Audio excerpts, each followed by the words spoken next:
வணக்கங்க. நம்ம மதுவிலக்க பத்தி பார்த்துட்டு இருக்கோம்.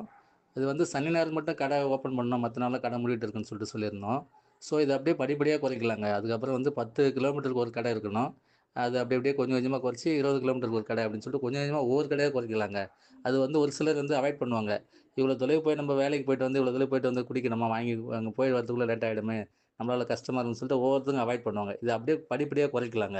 அதாவது வந்து இது வந்து ஒரு அடிக்ட் ஆயிடுறாங்க. அடிமையாயிடுறாங்க குடிக்கு. டெய்லியும் குடிக்கிறதால அதே பழக்கம் வருது.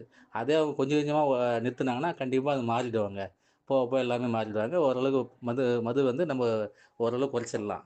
இது நான் வந்து 1 வருஷமா இத நான் ஃபாலோ பண்ணிட்டு இருக்கேங்க.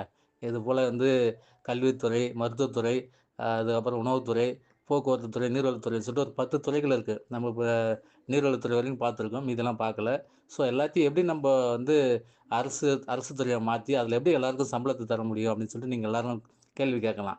இது வந்து எப்படின்னா, இப்போ வந்து தரமான ஆசிரியர்கள் தாங்க இப்ப நம்ம இந்த கல்வித்துறையில இருக்காங்க. அரசு அரசு பள்ளியில இருக்காங்க.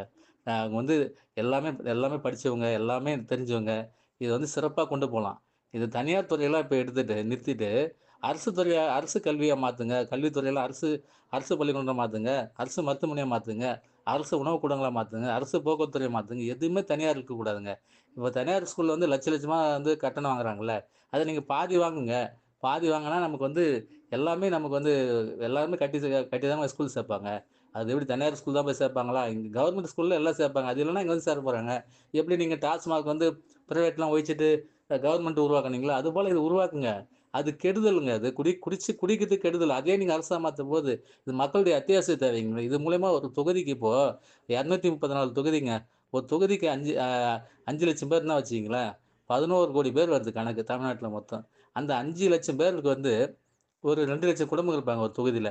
அங்க வந்து பள்ளிக்கூடங்கள், மருத்துவமனைகள், அப்புறம் வந்து வணிக வளாகங்கள் அது எல்லாமே நிறுவுங்க. ஒரு 10 ஸ்கூலு, 10 ஹாஸ்பிட்டலு, அதுக்கப்புறம் வந்து வணிக வளாகங்கள் ஒரு 10 இதெல்லாம் நிறுவுனீங்கன்னா, அங்க 2,00,000 பேருக்கு வேலை தரலாங்க. அந்த தொகுதியில உள்ள ஆளே வேலை செய்யலாம்.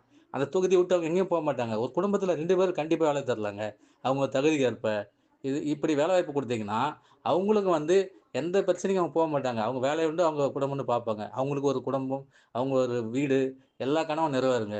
அரசு வேலைன்னா எட்டா கனியா இருக்குல்ல. இதுபோல கண்டிப்பா பண்ணீங்கன்னா, நீங்க வந்து கடனே வாங்க வேணாங்க கவர்மெண்ட்ல. கடன் வாங்கி இது போல இலவசம்லாம் எதுவும் தர வேணாம். எல்லாமே நீங்க வந்து ஒரு கட்டணமா நிர்ணயிச்சு குடுங்க. இலவசமே வேண்டாங்க. கட்டணம் பாதி கட்டணம் நீங்க வந்து தனியார்ல இருக்காங்கல்ல, அவங்க வந்து 1,00,000 வாங்குறாங்கன்னா, நீங்க 50,000 கணக்கு போட்டு ஃபீஸ் போட்டு வாங்குங்க. நல்ல தரமான கல்வியா குடுங்க. எல்லாருக்கும் போய் சேரணும் கல்வி. ஒரே மாதிரி கல்வியா குடுங்க. ஒரே மாதிரி ட்ரீட்மெண்ட், ஒரே மாதிரி சுகாதாரம் குடுங்க. மருத்துவத்தில ஒரே மாதிரி ட்ரீட்மெண்ட் அது குடுங்க. அப்புறம் வந்து போக்குவரத்து துறை வந்து